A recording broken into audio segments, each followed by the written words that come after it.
बिस्मिल्लाहिर्रहमानिर्रहीम। अस्सलामुअलैकुम। इल्म की बात देखने वालों को राव कमर रिजवान नई वीडियो में खुशामदीद कहता है। दोस्तों, इस बात में कोई शक नहीं कि जब से सऊदी अरेबिया की बागदौड़ मोहम्मद बिन सलमान ने संभाली है, तब से सऊदी अरेबिया के अंदर बहुत सारी तब्दीलियां देखने को मिल रही हैं। इतनी बड़ी बड़ी तब्दीलियां कि जिनके बारे में आज से चंद साल पहले कोई इंसान सोच भी नहीं सकता था। और जाहिर है मुस्तकबिल में भी ऐसी बहुत सारी तब्दीलियां देखने को मिलेंगी, चूंकि शहजादा मोहम्मद बिन सलमान इस हवाले से पहले ही ऐलान कर चुके हैं कि वो सऊदी अरब को यूरोप की तरह बना देंगे और मुस्तकबिल में लोग यूरोप की बजाय सऊदी अरब में आना पसंद करेंगे। दोस्तों, अगर मैं अपने पर्सनल पॉइंट ऑफ व्यू से बात करूं तो इस बात में कोई शक नहीं है कि वक्त के साथ हर चीज को बदलना जरूरी होता है और हम सभी जानते हैं कि ये टेक्निकल दौर है और फ्यूचर में हमारी ये दुनिया और भी एडवांस होने वाली है। तो इसीलिए दुनिया के दीगर ममालिक की तरह सऊदी अरब के लिए भी ये जरूरी है कि वो टेक्नोलॉजी को अपनाते हुए ज्यादा से ज्यादा एडवांस बनने की कोशिश करे। लेकिन हैरत की बात यह है कि शहजादा मोहम्मद बिन सलमान ऐसा कर नहीं रहे हैं, क्योंकि भले ही वो टेक्नोलॉजी तो अपना रहे हैं, लेकिन टेक्नोलॉजी से ज्यादा तवज्जो वो वेस्टर्न कल्चर पर कर रहे हैं और अपने मुल्क के लोगों के साथ साथ वो दीगर मुसलमान ममालिक को भी ये पैगाम देने की कोशिश कर रहे हैं कि अगर आज के दौर में हमें कामयाब होना है तो सिर्फ और सिर्फ वेस्टर्न कल्चर को अपनाना ही आखिरी रास्ता है।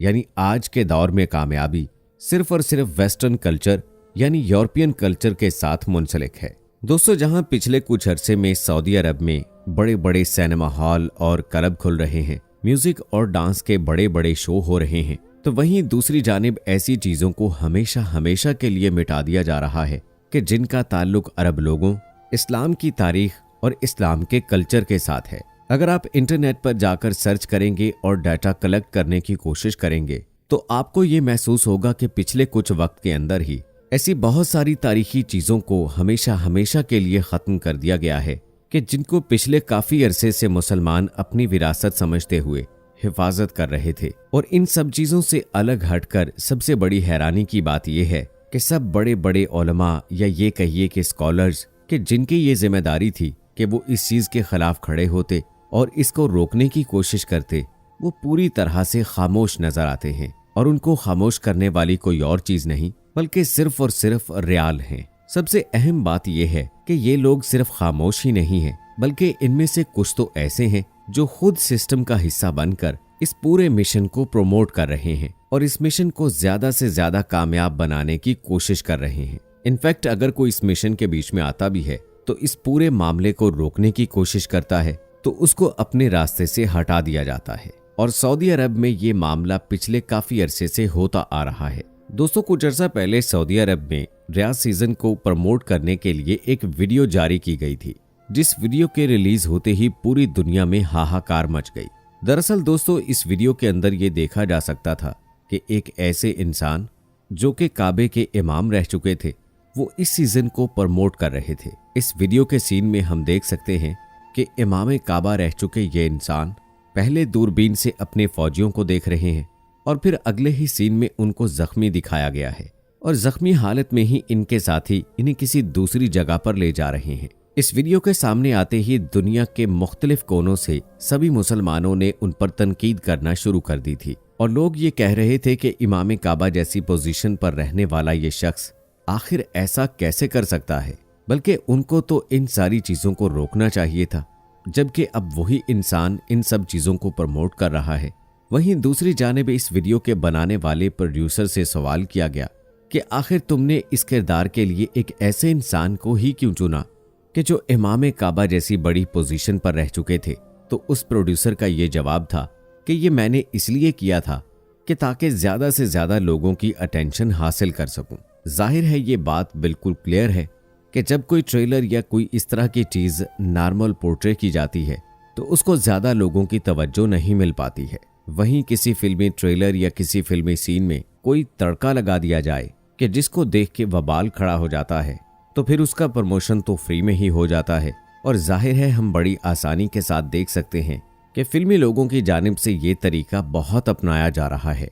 दोस्तों, शेख आदिल नाम के इस शख्स को इमाम काबा की पोजीशन 2018 में दी गई थी और इन्हें सन 2018 के रमजान के महीने में तरावी और वितर का इमाम बनाया गया था। लेकिन इसके बाद इन पर रोशन ख्याली का ऐसा भूत सवार हुआ कि पहले तो इन्होंने म्यूजिक के जायज होने का फतवा दिया, फिर इसके बाद सऊदी अरब में ताश की एक चैंपियनशिप की ओपनिंग सेरेमनी में भी इन्हें देखा गया, जिसे बैलूट के नाम से जाना जाता है। दरअसल दोस्तों ये एक तरह का जुआ ही होता है।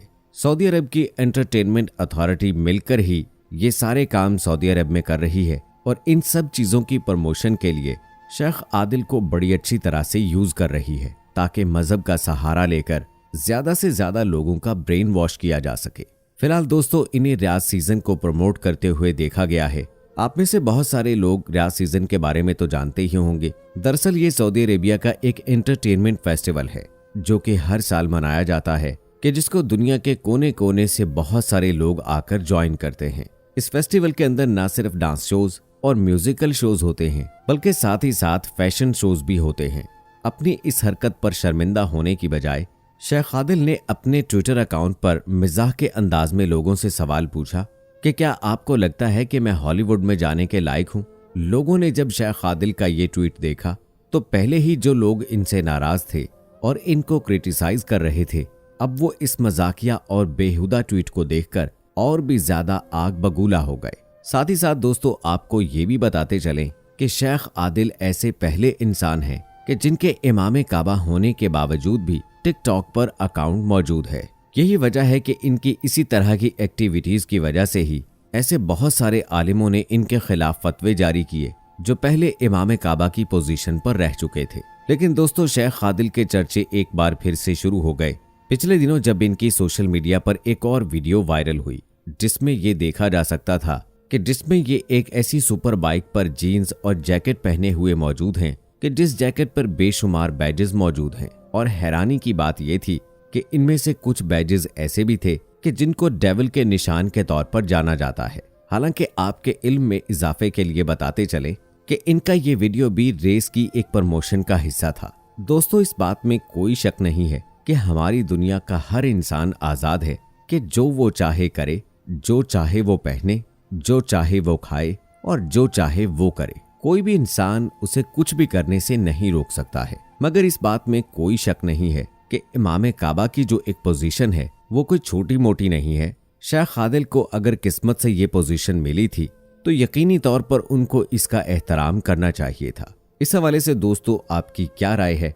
सऊदी अरब के अंदर बदलते हुए हालात, जिनका के अक्सर लोग शहजादा मोहम्मद बिन सलमान को जिम्मेदार ठहरा रहे हैं, इस हवाले से आप क्या कहते हैं?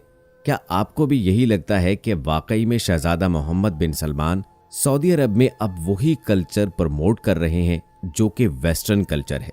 इस हवाले से आप अपनी राय का इजहार कमेंट सेक्शन में जरूर कीजिएगा। मुझे अगली वीडियो तक इजाजत दें। फी अमानिल्लाह।